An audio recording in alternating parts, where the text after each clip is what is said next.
Good morning, beautiful people. It is Monday, March 1st, and we are going to break down yesterday's DraftKings NBA lineup.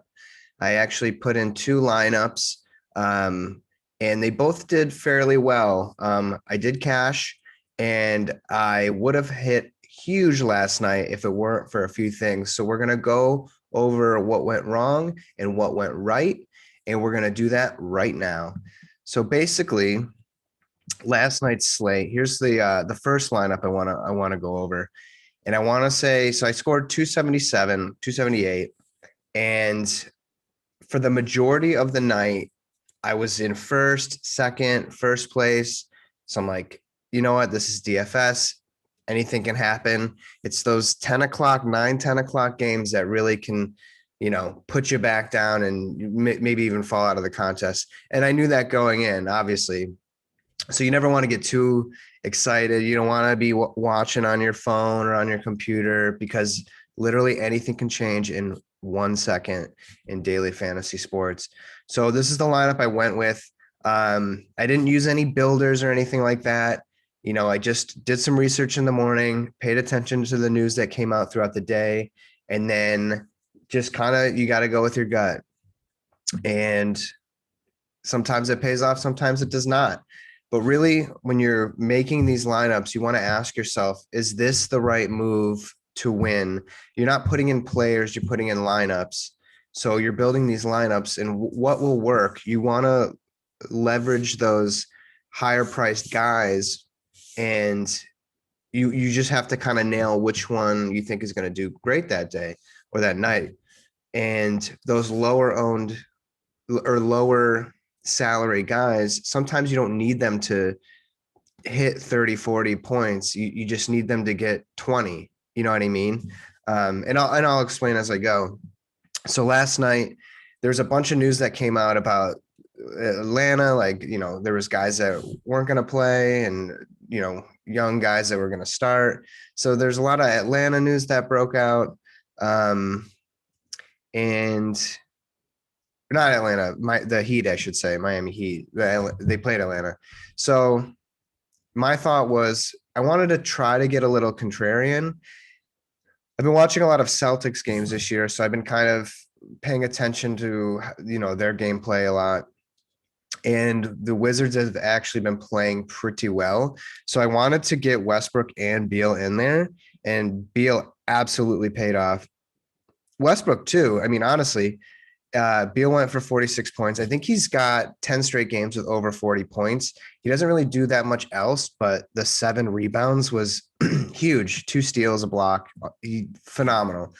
But the key is everybody paid attention to that later news that broke. There was guys on Charlotte that were going to be out. There was guys on Miami that were going to be out.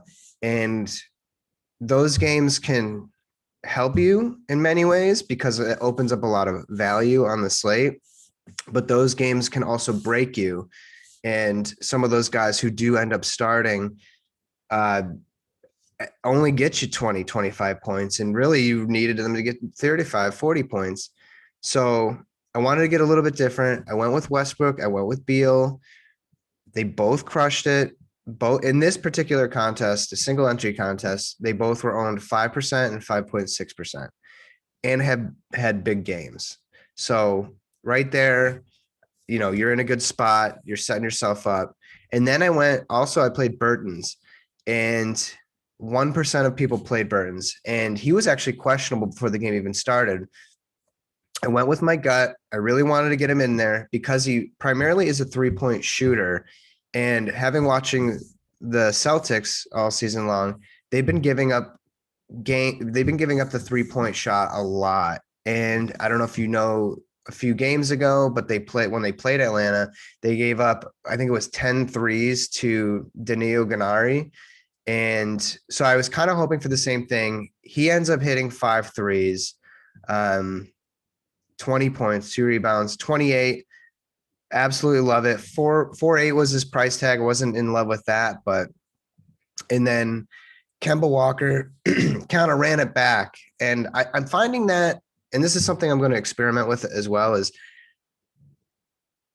picking 5 or 6 guys from the same game, kind of game stacking, especially those competitive games, not blowout games, but going in, I thought Washington Boston would be a good matchup.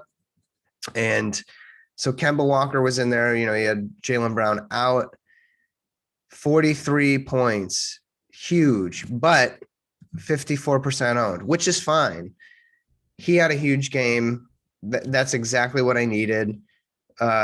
Morris for the Lakers, that was kind of a dart throw. He had been starting the last few games, not the best matchup against Golden State. And that's honestly about it.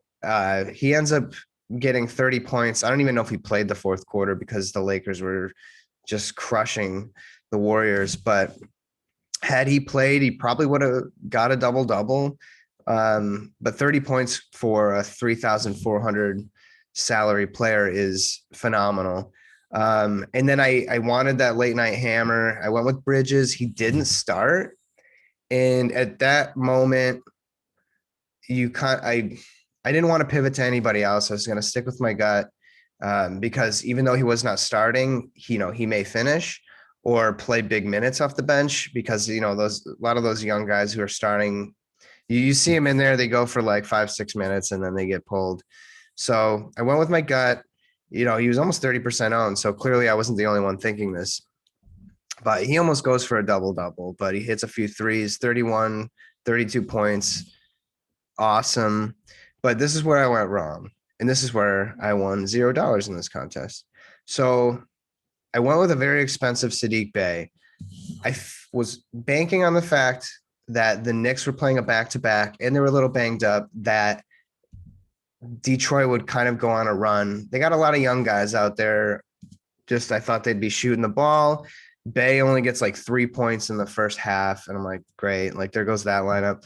He ends up coming back a little bit. He plays the entire third quarter, plays a little bit in the fourth, but this game was a blowout. 10 points, 5 rebounds, 17 points. I could have cashed a little bit had I pivoted from Robert Williams to Tristan Thompson. Thompson was cheaper. I don't know why I played Williams, and that's my mistake, and that's my fault.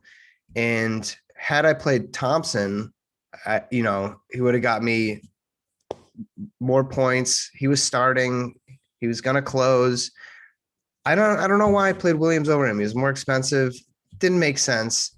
So you do have to question kind of everything you put into your lineups. But I want to go over this second lineup, which had I did similar theory to my last lineup. So this was a double up. I actually entered this one by accident. But I'm glad I did because I actually did very well in this contest. And so I scored 280. And again, with all that news coming out about Miami and Charlotte, I wanted to get a little bit different. And I wanted to, get a little contrarian. So I went with Chris Paul and Devin Booker, both under 3% owned, which is nuts. And I wanted to attack Minnesota because Minnesota was coming off a back-to-back. And who knows, you might catch that team. They might be a little tired. They might lose that extra step. Big advantage for the other team. Phoenix Suns look pretty good. Chris Paul looks pretty good. He has the potential to get a triple-double every single night. He scores 43 fantasy points, gets that double-double. The assist rate is insane. And then if he's getting 15 assists a night, I think a majority of that's going to go to Devin Booker. So I'm kind of correlating here a little bit. So Booker ends up going off 43 points. He gets almost 60 fantasy points. So similar to that Westbrook Beal combination. So I think I found something there. And then I pivoted to that Miami game, and Gordon Dragic was going to start. And he was 75% owned, which is fine. Sometimes it's good to play those guys because they do great. We all do great. They do bad. We all do bad. We could still cash. He ends up getting 23 points. So like I was saying, sometimes those injuries can kind of hurt you. And when somebody's ruled out, an hour before the game, you kind of lick your lips and you're like, all right, somebody cheap. There's some cheap value that's going to open up. So he did not really pay off for that 5,400 price tag. And then I went with Gallinari. I probably am butchering his name. I'm sorry, but he was less than 1% owned, and he has that potential to come off the bench and score some points. 18 points with that salary, not good. So wasn't really thinking clearly there. John Collins, I've been liking the way he's been playing lately, and he gets a double-double. He scores almost 60 fantasy points. So that Miami news with, Butler out, et cetera, kind of opens up value on the other side because it kind of gives the other team a little bit more opportunity. And Atlanta is also going through some injuries as well. But Collins is a guy who can get rebounds and score the ball. He hasn't been doing it as much this year. Hence, the salary isn't that high. 6,700 was definitely something I was willing to play against a banged up Miami Heat. He gets 60 points. Boom. Bagley was going to be my late night guy. He somehow only was like 4.5% owned in this one. High point total. Definitely probably a game you wanted to, stack. But he ends up getting a double-double. He scores 46 fantasy points. That's huge. And then here is the other guys that did not get me there. And that would be Stewart, the backup center, young kid. He had a good game the other night. Again, my theory was maybe he would play against a banged up New York. New York's a very good defensive team, so that was definitely risky. He gets 21.5 points at 3,400. I don't mind that. I don't hate that at all. And then Valanciunas, I think he hurt a lot of people. But honestly, I think he's been kind of going low owned for a lot of these contests last night, which I'm kind of surprised. But what hurt him here was he obviously had major double-double potential. I don't think anybody on Houston could cover this guy. And he ends up getting like 4 fouls or something early on in the game, and he doesn't even play. So he gets 6 rebounds, 6 points. That really hurts. But had I, there's a lot of what ifs, and you can't really speculate. Well, I guess if I, went back and, I shouldn't have played Williams. Oh, I should have played this guy. And Bay, I think I could have had, Devin Herder in there. And you make these lineups. It's good to analyze and check it out. Like, let's look at the whoever placed in this contest. 344 high point total. Kemba, Beal. This was a guy I was definitely thinking about. Winslow. I don't know why I didn't go there. Houston, not very great of a team. Tatum crushed it. See, Stewart here went with Dragic right there. Bagley, very similar lineup. PJ Washington. Had I had the money to get up there in late swap, I would have definitely gone there. Absolutely crushed it. Good for him. That is awesome. So that's a great lineup. We very similar, kind of game stacked a little bit. Not really, but yeah, 344. That's awesome. Going down, Fox, Dragic, Bane had a crazy game. Barnes, Washington, Nunn, Randall, Monk. So definitely, this lineup could have went one of two ways. It wasn't very safe, but that's how you win a lot of these contests. So that's where I feel like I went right and went wrong. Overall, I'm pretty happy with the results. I didn't get that $1,000, but I did win some money, and I can't be too upset about that.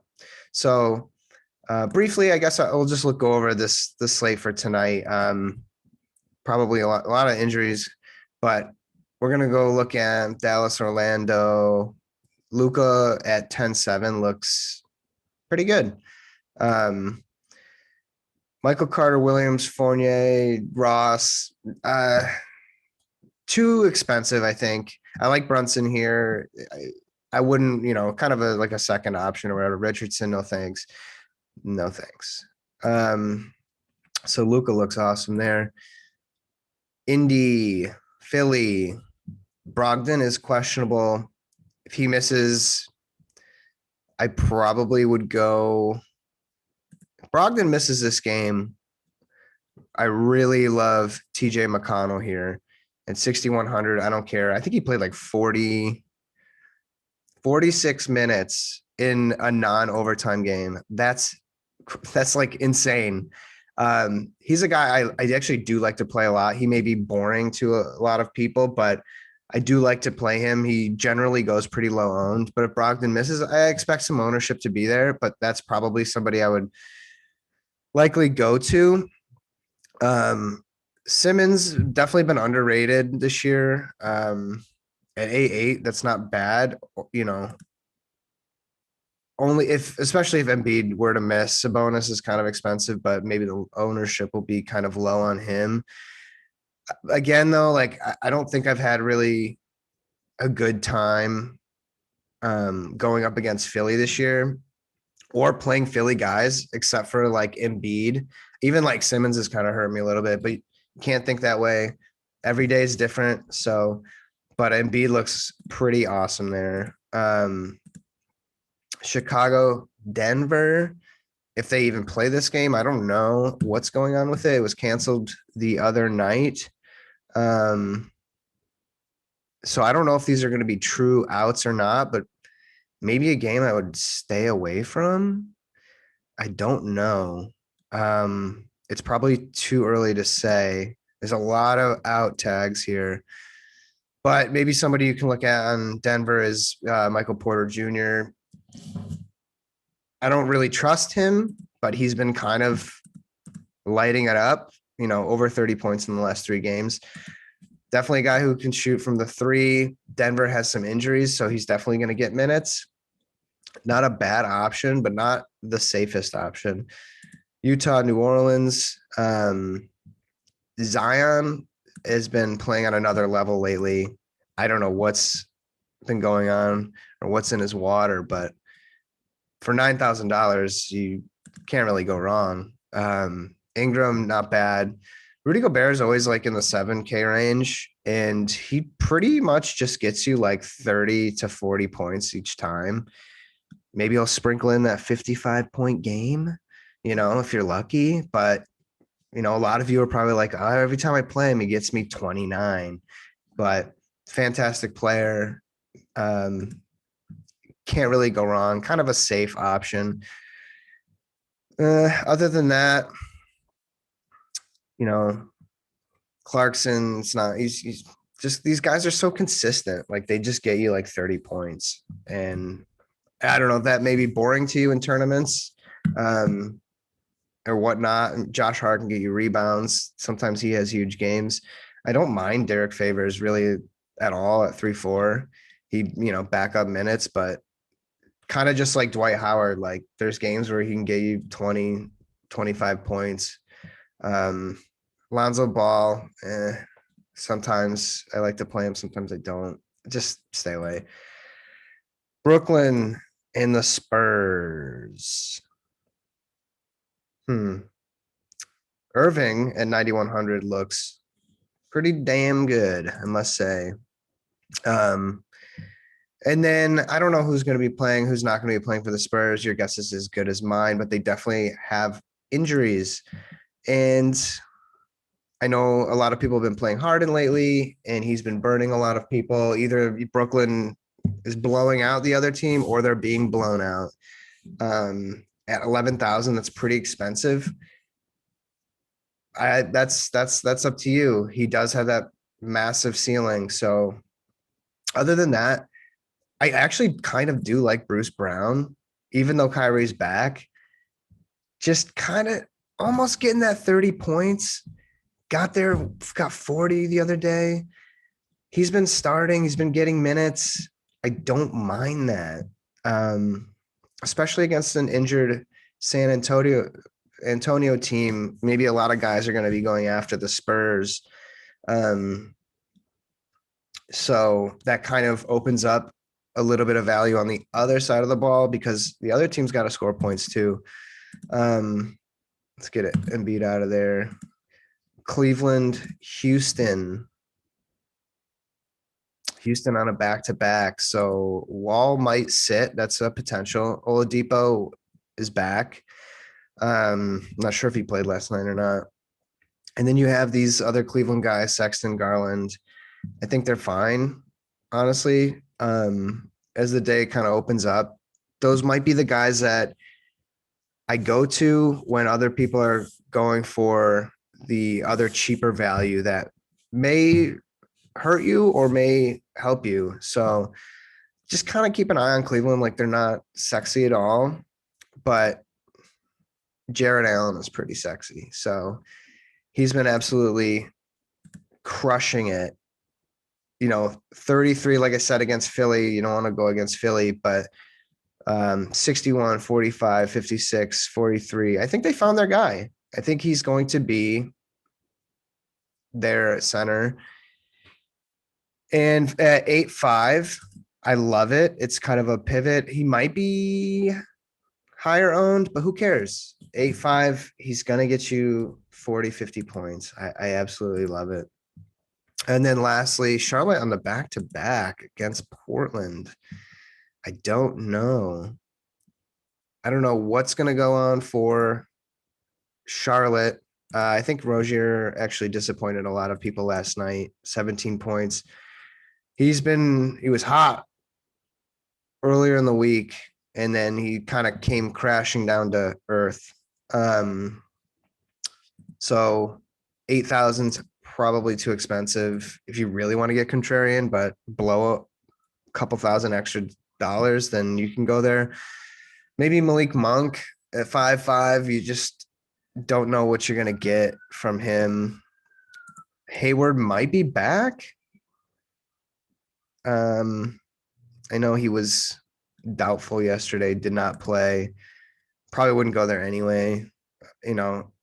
Until watching Hayward last year or the last few years with the Celtics, I kind of want to wait till I get those like consistent few games in there. I'm not going to like take my chances and hope that he gets 40 when he most likely won't. But as far as like the center, Washington, you can go back to.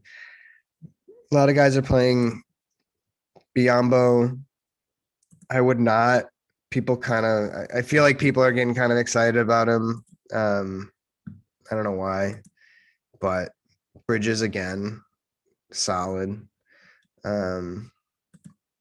Just a lot of middle of the road salaried players that don't look that appealing, but when you play a lot of them together, things might go the right way.